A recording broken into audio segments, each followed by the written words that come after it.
झूलनी गवनामा ना जाबै राम, बिना झूलनी गवनामा ना जाबै हो। ना जाबै ना जाबै ना जाबै हो, बिना झूलनी गवनामा ना जाबै हो, बिना झूलनी गवनामा ना जाबै हो। पहली पठवनी ससुर मोरयामै, पहली पठवनी ससुर मोरयामै, ना जाबै ना जाबै ना जाबै हो, वही बुढ़ऊ के संगमा ना जाबै हो, वही बुढ़ऊ के संगमा ना जाबै हो, वही बुढ़ऊ के संगमा ना जाबै हो, बिना झूलनी गवनामा ना जाबै हो, बिना झूलनी गवनामा ना जाबै हो। ना जाबै ना जाबै ना जाबै हो, बिना झूलनी गवनामा ना जाबै हो, बिना झूलनी गवनामा ना जाबै हो।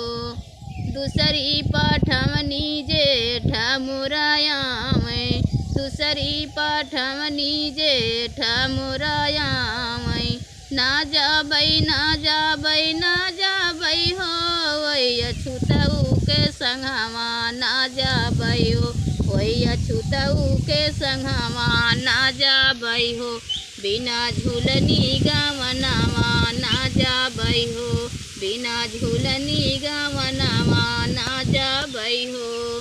ना जाबै ना जाबै ना जाबै हो, बिना झूलनी गवनामा ना जाबै हो, बिना झूलनी गवनामा ना जाबै हो। तीसरी पठवनी देवर मोरयामै, तीसरी पठवनी देवर मोरयामै, ना जाबै ना जाबै ना जाबै हो, धोखे बजवा के संगमा ना जाबै हो, धोखे बजऊ के संगमा ना जाबै हो, धोखे बजऊ के संगमा ना जाबै हो, बिना झूलनी गवनामा ना जाबै हो, बिना झूलनी गवनामा ना जाबै हो।